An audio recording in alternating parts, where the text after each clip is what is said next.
Good evening, my friends. Welcome to Knox Makers. My name is Isaac, and I will be your host this evening. As we do every Tuesday, we've gathered here tonight for what we call Show and Share, encouraging people to bring in projects that they've been working on recently, successful, failed, or still in progress, so that we can celebrate, commiserate, be inspired, and learn from one another. We've got a few folks signed up this evening, and I'd like to jump right into that. And starting us off, we've got Bronco, who's brought in something about shelving for his garage.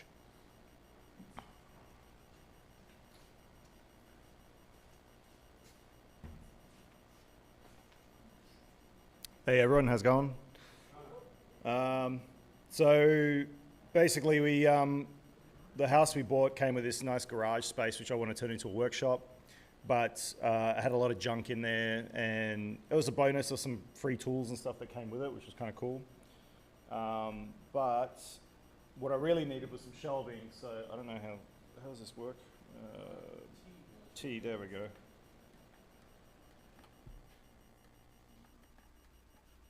Let's try that. Is that the right way up? Okay. All right, so that's the space. I don't know if you can see that really good or not. So yeah, that back corner there. It goes quite a bit, but you can see like I've got like sheet stuff on the floor, and that's like another part of the project. So I wanted basically to create shelves in the back to put tubs or bins, and then next to that I was going to do some vertical storage for like things like sheetrock and that sort of stuff. So that's that space there. There's just some junk everywhere. There's a little surprise, some Smirnoff bottle in the corner for it to clean out. So this actually got this idea from a guy on YouTube. I think his name's Jeff. It's called DIY Renovision is his channel. He does a lot of like renovation, house construction stuff. And the whole purpose with this was that it's a job that you can do by yourself. You don't need a second pair of hands. So we start off just with putting like a beam across the actual studs and drilling them directly into them. And then I just used the tubs that I was using to space out how much space I had and make sure it was all square and level, just like that. And then I used another 2x4 underneath as a spacer just to make sure I had enough clearance, because usually when you're stacking tubs too high, you want to be able to have enough space to lift it out without it getting just jammed in there. And then I did another one, another height to do the same thing. So I wanted double stack, and then whatever space I had on top. But then the real trick is you actually get a second 2x4 and you drill it straight into the first one. So you do that, and then you get the vertical supports. So I was just using some clamps to hold it while I drilled in with some construction screws. But then you put in the vertical supports while it's still stuck up against the wall. So that way you basically create the front frame, and then all you do is you disconnect it by unscrewing it, and you just pull it forward towards yourself, and then just put your boards in. So yeah, so that's, it was just some measurements. I was trying to get the halfway point, learning my fractions again. And so that's how it looks coming out. And so I pulled it out. I just created some small cross beams, which I just measured up. And to help out with that as well, I just pre-drilled some like holes on an angle, but then actually put the screws in as well. So that way I only had one set of hands. I could like do two things at once. That saves a bit of hassle. And then yeah, I just put the OSB that I had pre-cut at Home Depot straight down the middle, and I just kind of hung it up on the sides. So it was just sitting vertically there while I was putting all the cross beams together, and that way I could then just drop it down straight into place like that. So, and then I just trimmed off the tops to make it all nice and even. And I think, oh yeah, and then also just because it's directly on concrete, and I was thinking about using treated wood, but the problem is as soon as you cut treated wood, you got to treat the bottom again, and it was like $40 for a can of the stuff, and I didn't see the point. So I had a ton of these old shingles lying around, so I just cut pieces of them off in little pieces and stuck them underneath, so it'll create like a vapor barrier or moisture barrier. And then that's the finished product. stacked up and loaded up. So I can fit my shop vac underneath. I've got a big bin at the bottom, and then I've got the other bins at the top. So yeah, so that's that. How long does that take? It took me probably a couple hours messing around with it, just because like I was measuring, remeasuring, trying to work out what I was doing. I had a bit of cleanup too I was doing. You could probably, if you got proficient at it, I reckon you could do it in like probably an hour. Yeah. But yeah, so that's it. Thank you.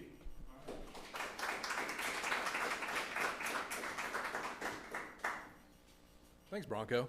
I love seeing construction tips like that because I have no idea what I'm doing. And it always strikes me like when it's explained, you're like, well, yeah, obviously you would do it like that. That's brilliant, but it's never obvious to me beforehand. Next up, we've got Sue, who's going to show off an itty-bitty thing.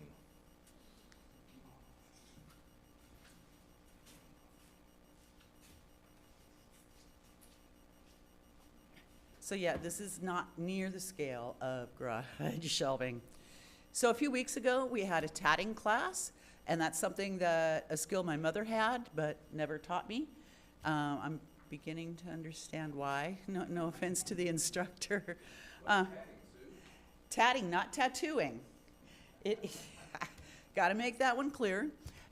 It's knots, tying knots, and in the way you tie knots, you can make lace, and is actually started back in the Egyptian days.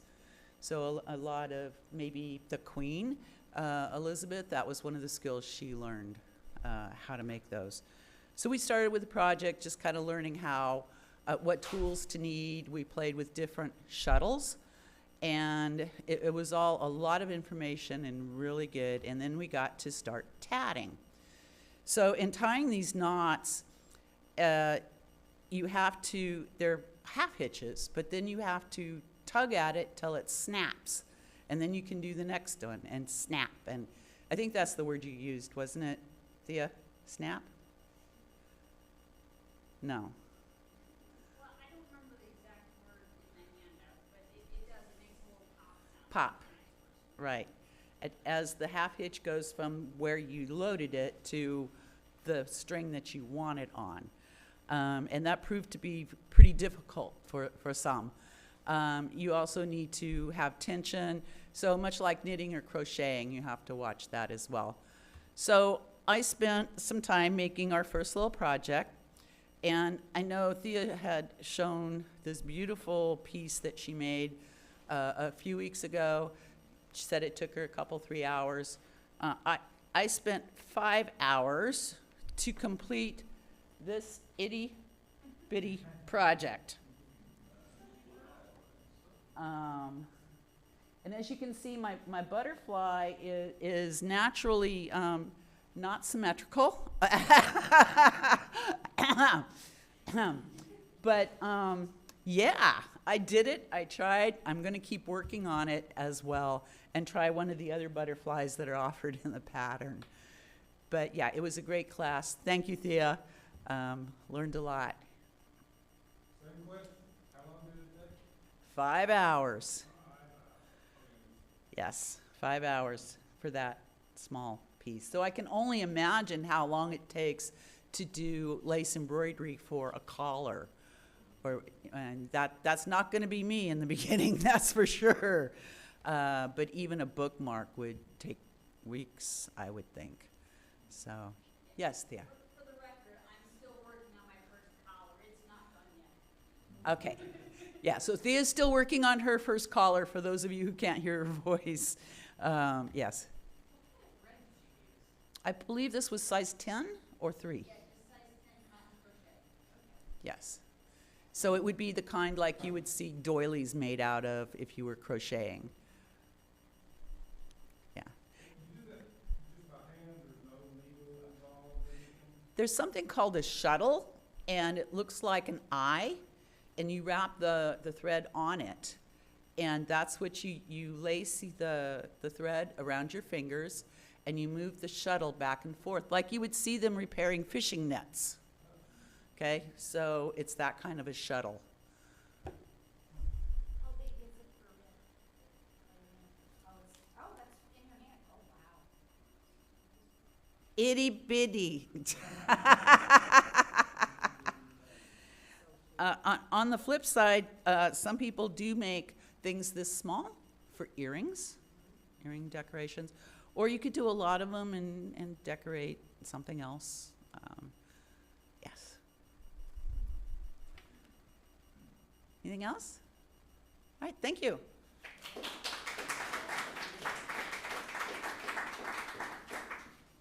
I'll tell you what, as I age and my eyes get lousy, that sort of work is increasingly fanciful. Not for nothing, I got a microscope at home for doing the electronic stuff. Yes, that's mine.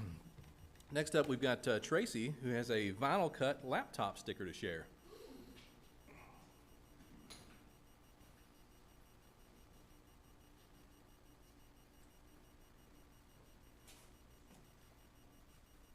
Oh, that's very close. Itty bitty project. Right? It's not that itty bitty. I just got a new laptop recently and I knew it needed a sticker, but I couldn't decide what to put on it. This actually is a design I made for a t-shirt a couple years ago, more than a couple years ago. And I love the t-shirt so much that I just wore it out completely. And it was trash, so I decided I needed something more permanent. So I took the design and turned it so it would fit on my laptop and cut it out on the vinyl cutter. And now it is a laptop sticker. Here, I'll show it this way. Yeah, it's sparkly and it's pink and blue and white. And I designed it in Inkscape. So if anyone else wants to use that design, I will gladly share it with them. But that's what I got.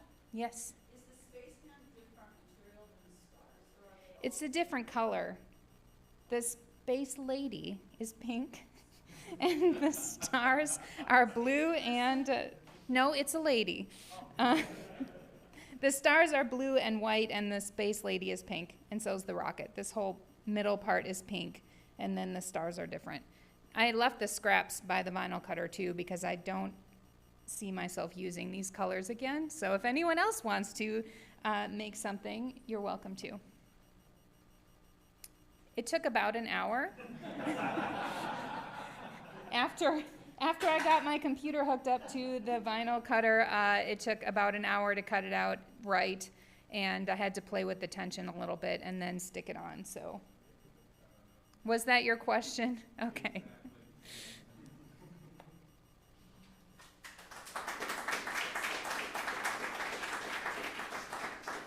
Thanks, Tracy. That's really snappy. If any of y'all have been curious about using the vinyl cutter, I would encourage you not to feel in the least intimidated by it. I had a project I needed it for recently, and I was kind of like, I don't know if I even remember how this thing works. We have a wiki page on the Knox Makers wiki that literally tells you everything you need to know, and there's not that much to it. It was the easiest thing in the world, knocked it right out. So give it a shot if you haven't. It's kind of fun to mess with. Anybody else bring anything to show off this evening that didn't make it on the forum? Not so much? Okay. I do have a few announcements to share with you this evening. Classes that we've got upcoming this Thursday, which is the 16th, at 6 p.m., we have a blacksmith authorization, the Intro to Forging. So if you'd like to use the blacksmithing building, that would be a swell opportunity for you to get access to that. The fee is $15, and I believe there's a couple of tickets left. Also this Thursday at 7 p.m., we have a new member onboarding session, which will be taking place here. If you are currently on the path to membership, remember that the new member onboarding is a requirement. So this is an opportunity to satisfy that requirement and also eat donuts at 7 p.m. this Thursday. And this Saturday, which is the 18th, we have several classes. At noon, again, we have the blacksmithing auth class. So if you're unable to attend on Thursday evening, perhaps Saturday at 12 would be more to your liking. Again, that's $15. And then at 12:30, we have a TIG welding 201 class. So that's in the metalworking zone, and that is auth for the TIG and plasma. So if you are looking to get started with that, here's your chance. That's $25 for members, $75 for non-members. These things are pretty popular, so sign up and take advantage. Finally, at 7 p.m. on Saturday, perfect miters and splines. I would give most people hell for calling it perfect, but we know Brian, so it probably is. That's $20 for members, $40 for non-members. I believe there are slots still in that as well. So if you want to learn some of his magic techniques, you have the chance this Saturday. Of course, all of these events are posted on the Knox Makers event calendar, knoxmakers.org/events, which is where you go to buy tickets and find out what's up. Sean, are we doing the thing tonight? Is that still the plan?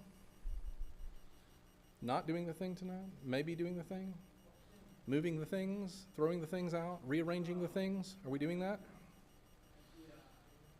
Sean is scintillating with excitement here. We have a small amount of labor that we would be very much grateful if we had some assistance with. We're going to move some items around so we can start shifting hospitality. So if you're not otherwise engaged and you're willing to help us out just a little bit, sure would appreciate that. Let's meet up in hospitality after this. Also, I would appreciate if somebody would volunteer to change the air filters on the air handlers. Anybody up for that? Anybody else up for that? You guys going to make him do this every week? That's the spirit. I love it. You're in charge. Thank you. And the trash, if anybody would be willing to get the trash out this evening. Andrew, you're it. Thank you very much. Finally, if you are new here this evening, find somebody who's got a red badge thingy, get a tour, get your questions answered. Super glad you're here. We're going to go out here and goof around, make some stuff, hang out, move some items.